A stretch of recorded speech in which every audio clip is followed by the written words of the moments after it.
پەیوەندیên Tirkiye û Yekîtiya Ewropayê ji ber mijarên wek Rojhilatê Behra Spî, penaberên Sûrî û ji ber biryarên Dadgeha Mafên Mirovan a Ewropayê di qonaxeke hesas û aloz de derbas dibe.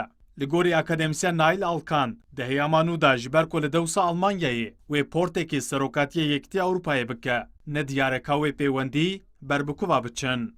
Ocak itibariyle Portekiz dönem başkanı olacak. Dema adarê de ji ber helbesta hin welatan û Almanyayê biryara dorpêçan nehatibû dayîn. Lê di heyama Portekîzê de wê helbesta Portekîzê çawa be em nizanin. Di mijarên aloz de divê Tirkiye bi Ewropayê re li ser masaya mizakereyê rûnê. Ji xwe mijara penaberan destê Tirkiye xurt dikin. Lê di navber her du aliyan de problema baweriyê heye. Divê çareser bikin.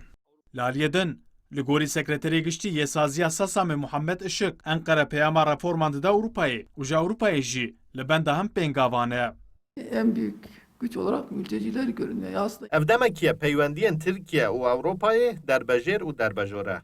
Lê li gorî min wê di heyama nû de Tirkiye bi hin welatên Ewropayê re peywendiyên başên dualî durust bike. Ji xwe Enkere peyama reforman dide. Lê dixwaze bi taybetî duwarê penaberan de Ewropa jî sozên daye bicebîne. Ez bawer nakim di adarê de jî biryara dorpêçan bêdayîn.